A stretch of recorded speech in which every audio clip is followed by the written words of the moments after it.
Hamma mushukka muhabbat qiladi, to'g'rimi? Nimaga hamma mushukni yaxshi ko'radi?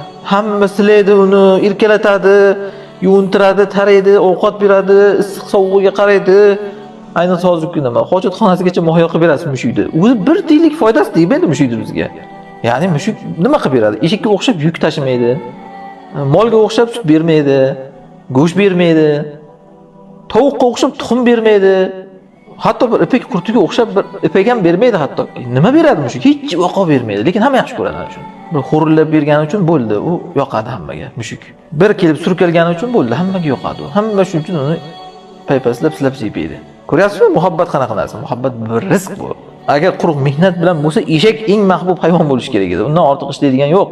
Shuning uchun odam mana shunaqa taqqoslamasligi kerak. Katta xato qiladi. Ya'ni biz shuncha ishni qilamizda yana biz yomonmizmi? Yomon bo'laverar ekansiz o'rningizda. Ish qilishingizga qaramaydi, bu bir rizq bu. Mana u kishi erkalanib yotib mahbub bo'ladi, mesela shunaqa ekan. U erkalanib yotib mahbub bo'ladi.